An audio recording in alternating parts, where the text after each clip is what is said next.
Bienvenidos a La Otra Aventura, un espacio dedicado al mundo de los libros.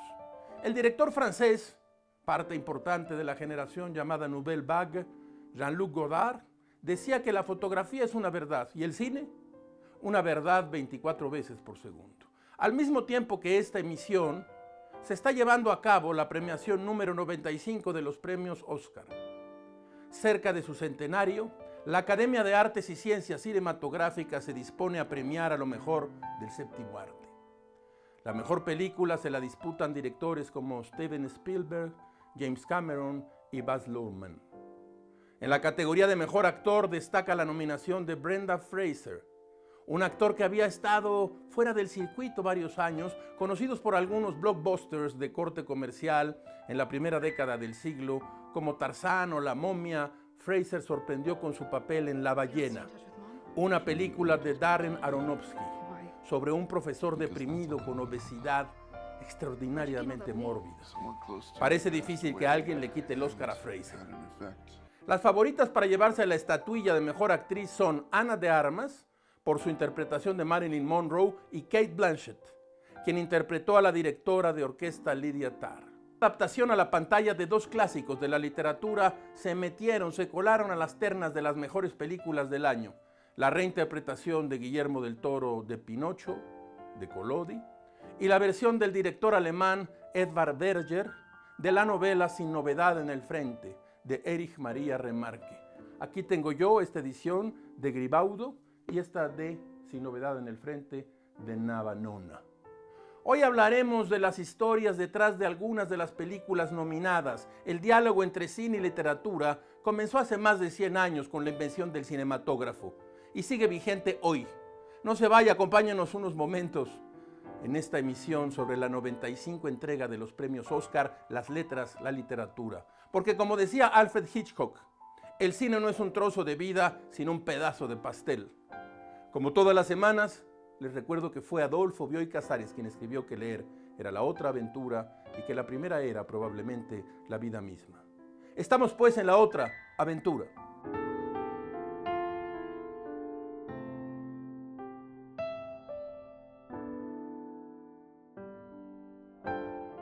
Me dicen que Pinocho es una hazaña técnica de la animación. Debe ser. No lo dudo, pero lo ignoro. Solo puedo acudir a mi memoria, a la película de Walt Disney como referencia permanente. Por cierto, la he vuelto a ver y me ha parecido maravillosa como la primera vez que la vi. No recuerdo ya en qué pantalla. No he leído el libro de Carlo Collodi que tengo aquí de 1882, pero me consta que Del Toro es un mago de la fantasía. Lo sigo siempre y me sorprende en cada nueva aventura de la imaginación, como solo pueden hacerlo los grandes narradores. La primera vuelta de tuerca genial del Pinocho de Del Toro no se nota, pero rige toda la narración. Insisto, no he leído el libro pero en este nuevo Pinocho, un padre pierde a un hijo y desesperado, talla en madera durante una noche etílica a un muñeco que será su hijo imposible. Todos hemos tallado alguna vez una noche a un hijo imposible. En mi memoria, en cambio, un muñeco de madera se convierte en un niño verdadero gracias a una hada azul que lo toca con sus poderes mágicos. La película de Del Toro trata de un padre enloquecido por la pérdida, destruido por la tragedia, abatido por el amor que pondrá en un pedazo de madera tallado a imagen y semejanza del que se ha ido para siempre. El recuerdo suele ser un tirano. Mientras veía el Pinocho de Guillermo del Toro, me faltaban Juan el Honrado y Stromboli, los malvados personajes de Disney, pero empecé a ver otra obra, distinta, más profunda, más triste, la del enfrentamiento, el combate del padre que desea otro hijo, y la del hijo que no quiere a ese padre. No sé si hago psicoanálisis de banqueta, pero de eso trata este Pinocho. No sé si siempre trató de lo mismo, y yo vi la que a Disney le dio la gana. Los grandes realizadores pueden darse lujos costosos. Del Toro pone a Pinocho y a Geppetto en la Italia fascista y a Mussolini en un teatro de marionetas donde da terribles órdenes supremas. La imaginación de Del Toro no conoce límites. El poder de su magia transforma al espectador en alguno de sus personajes. Al terminar la película supe que siempre hemos sido un niño de madera que no satisface al padre, ese hombre que sufre por una pérdida irreparable. Yo tengo aquí esta edición de Gribaudo, Carlo Collodi, Pinocho, ilustraciones originales de Giuseppe Ricobaldi. Este es el libro que ahora leeré justo después de ver la gran película de Guillermo del Toro.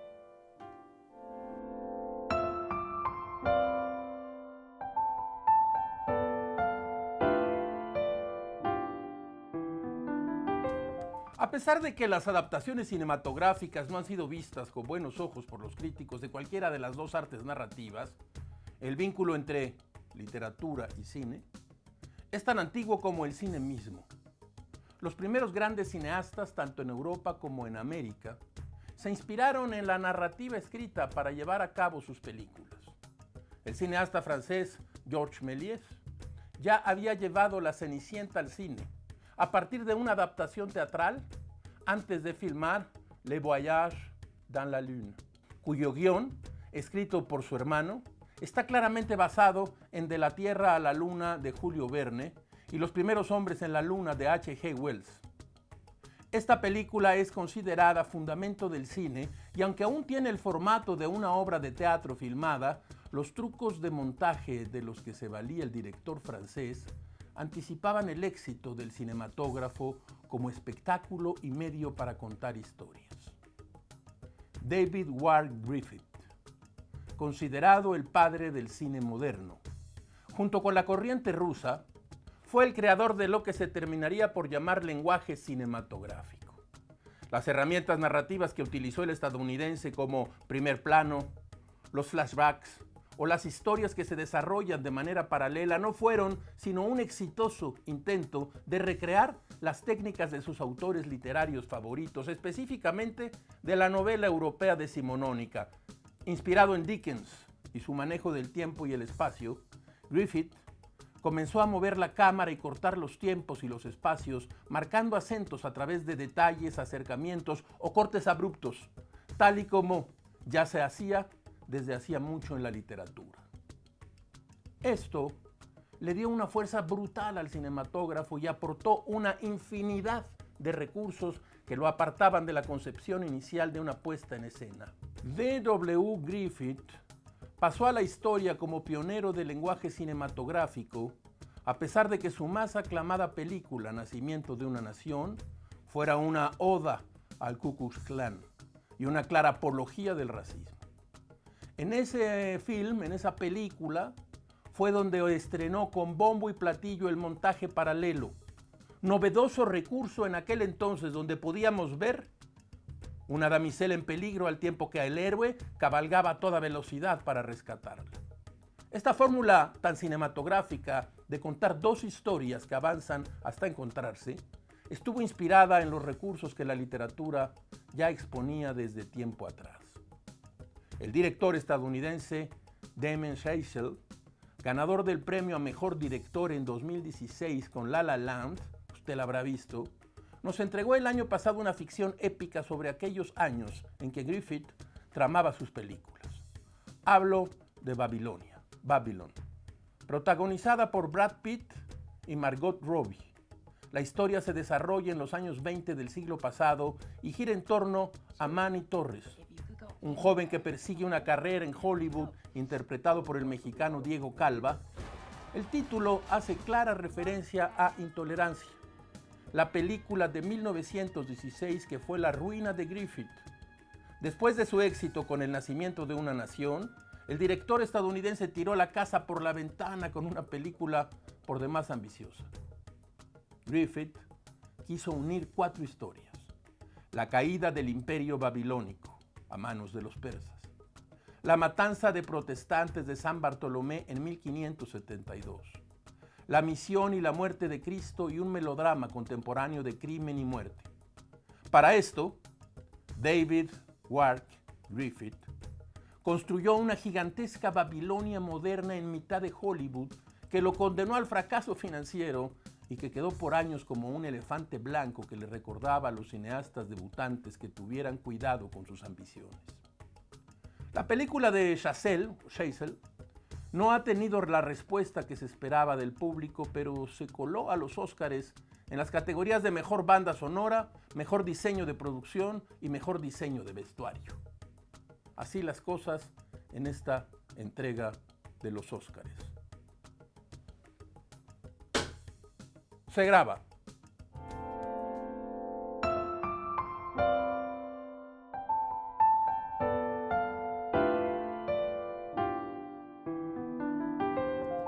El ganador del Premio Nobel de Literatura en el año 2017, Kazuo Ishiguro, es también un asiduo escritor en la industria fílmica. Ishiguro llega este año a los Óscares como uno de los nominados por su trabajo de adaptación del texto de la película Vivir, de Akira Kurosawa. Vale mencionar que esta película del gran maestro del cine japonés es a su vez una adaptación de la novela corta La muerte de Iván Ilich, uno de los textos clásicos de las letras modernas rusas. Ishiguro debutó como escritor de guiones con las películas Un perfil de Arthur G. Manson y El Gourmet en el año de 1984.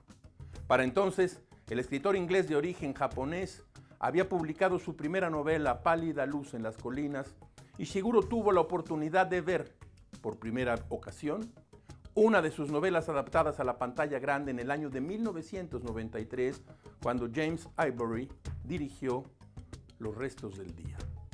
Protagonizada, como usted recuerda, por Anthony Hopkins. El único argumento de Ishiguro escrito expresamente para el cine fue La canción más triste del mundo, dirigida por el cineasta canadiense Guy Maddin.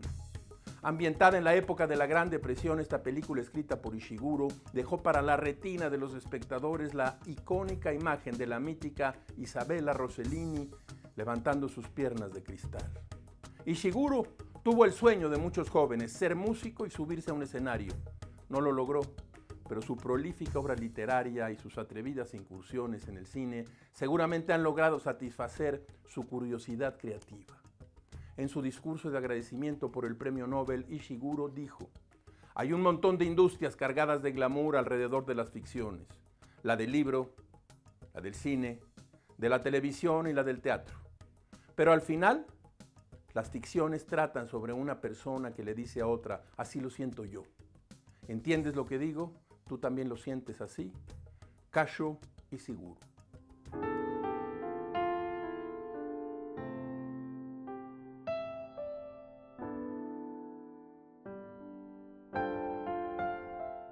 La Primera Guerra Mundial dejó solo en Alemania 8 millones de muertos.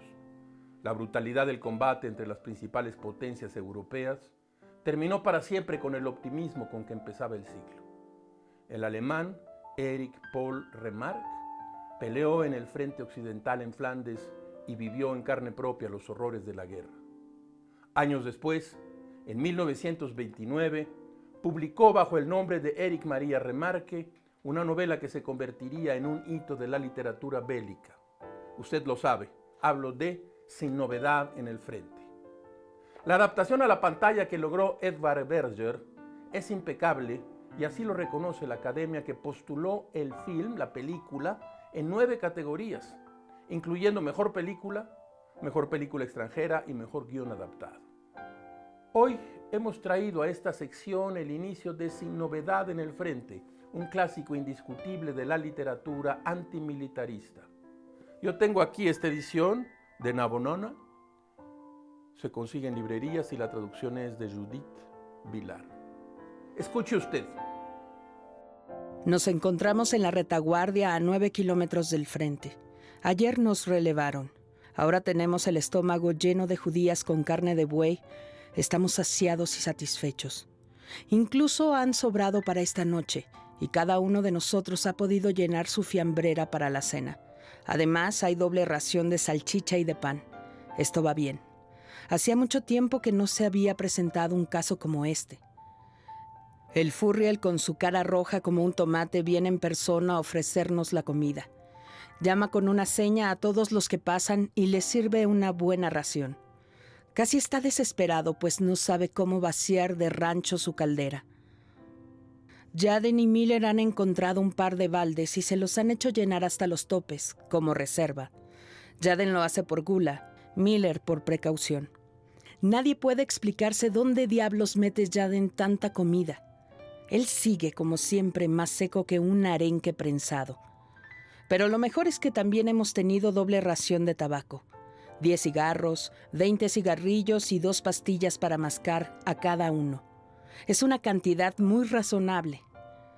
He cambiado mis pastillas por los cigarrillos de Kaczynski, con lo que ahora tengo 40, suficientes para un día. Si he de decir la verdad, no nos estaban destinadas tantas provisiones. Los prusianos no son tan espléndidos. Todo lo debemos a un simple error.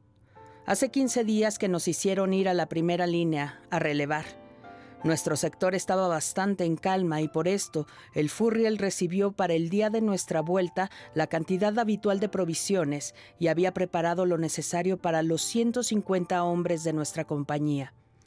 Pero sin embargo, el último día precisamente, con una gran sorpresa por nuestra parte, la artillería pesada inglesa hizo de las suyas sin parar, ametrallando sin descanso nuestra posición y causándonos tantas bajas que solo regresamos 80 hombres.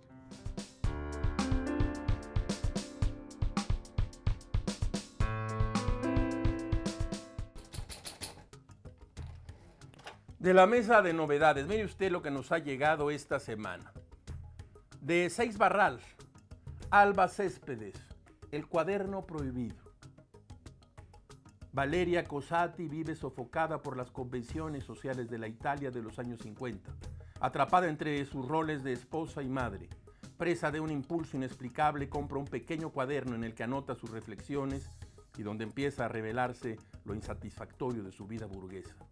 En ese espacio prohibido que le proporciona la escritura van aflorando conflictos subterráneos y resentimientos ocultos. Alba Céspedes, debo decirles que yo no conocía ni había leído a Alba Céspedes y que ahora me parece una escritora de lo más interesante.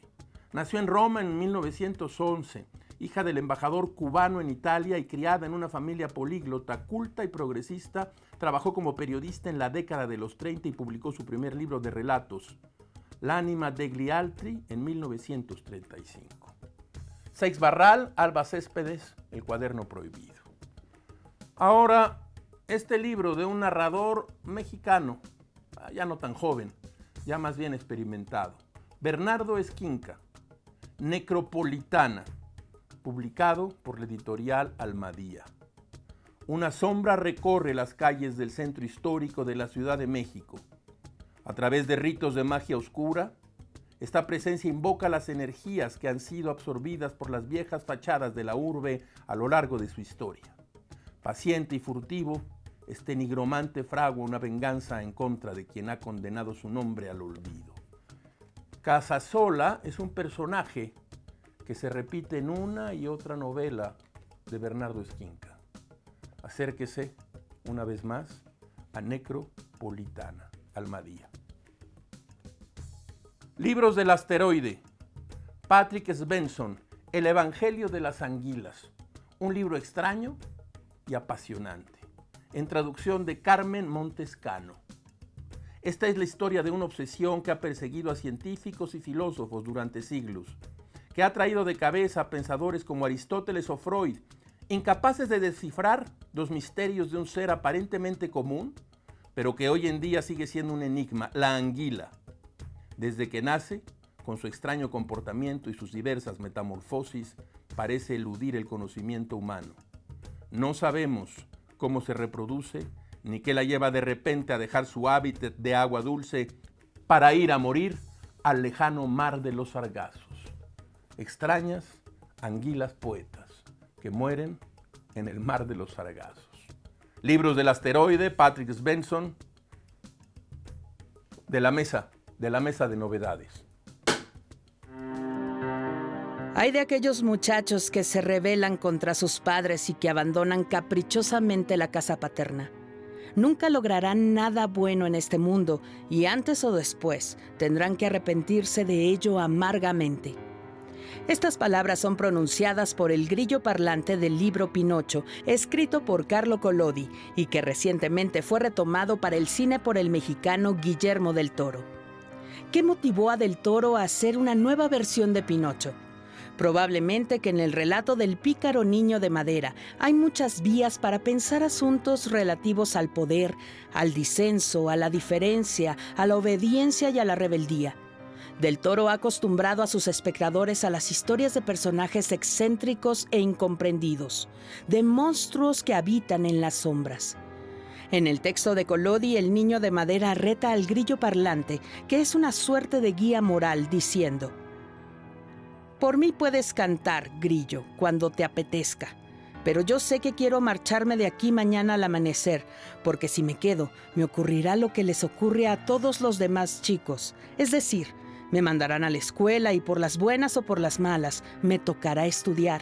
Y yo, para decírtelo con confianza, no tengo el más mínimo deseo de estudiar y me divierto más corriendo detrás de las mariposas y trepando a los árboles para coger los pajaritos de los nidos. Entre todos los oficios del mundo hay uno solo que se avenga con mi temperamento, el de comer, beber, dormir, divertirme y llevar de la mañana a la noche vida de vagabundo». Como menciona Antonio Colinas, traductor y prologuista de Pinocho, el libro de Collodi es un texto para todas las edades, lleno de cuestionamientos éticos y morales. En ese sentido, el trabajo que realizó Guillermo del Toro hace justicia a este libro que es, sin duda, un clásico de la literatura universal. A esta breve sección, a la que le hemos titulado Clásicos sin lágrimas, traigo hoy un clásico, vamos a llamarle doméstico, pero no por eso menos clásico. Hablo de Emilio García Riera, un crítico cinematográfico, un historiador del cine, un hombre que en su rigor traía el placer de las historias en la pantalla grande. Yo traigo aquí ahora Breve Historia del Cine Mexicano, 1897-1997. Lo publicaron en aquel entonces con Aculta Encime y Canal 22. García Riera fue, durante muchos años además, un magnífico narrador. Recuerdo por ahora su extraordinario libro que se llama El cine es mejor que la vida. Clásicos sin lágrimas, para leer sin demasiado dolor.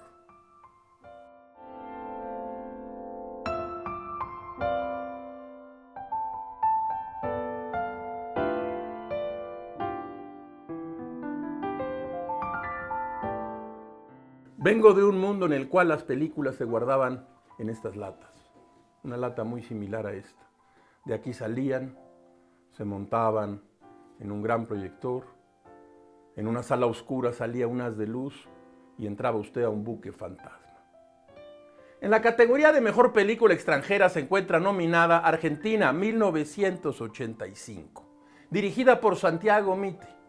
Argentina 1985 relata el juicio a las juntas militares, teniendo como personaje principal al fiscal encargado del caso, Julio Stracera, interpretado magistralmente por el actor Ricardo Darín. La trama de esta cinta es sencilla. Un grupo de jóvenes abogados bajo el mando de Stracera tienen el duro encargo de juntar evidencias para inculpar a los altos mandos militares del gobierno de Rafael Videla de incurrir en procedimientos ilegales, violación de derechos humanos y desaparición forzada. El juicio de las juntas militares en Argentina marcó un precedente en la política latinoamericana. Poco después de la resolución del caso, Ernesto Sábato declaró que jamás se juzgó en América Latina a los responsables de la subversión constitucional. Vale recordar, en este sentido, que Sábato en aquel año recibió el premio Miguel de Cervantes de Literatura.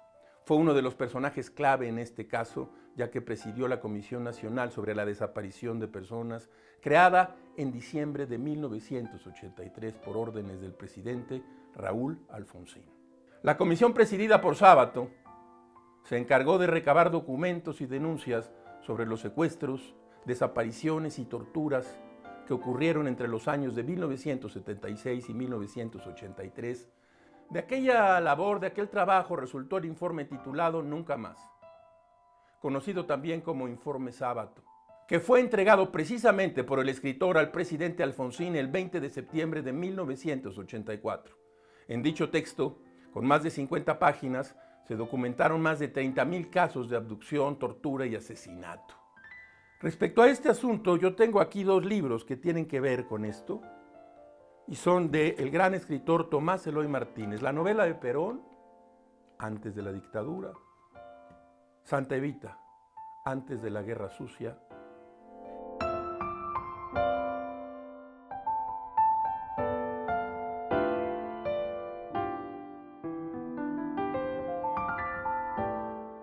como todas las semanas, usted encontrará aquí, ya lo sabe, un espacio para la felicidad de las frases célebres, esas que se repiten en la sobremesa, esas que trae uno en la mente durante varias horas. Escuche usted esta.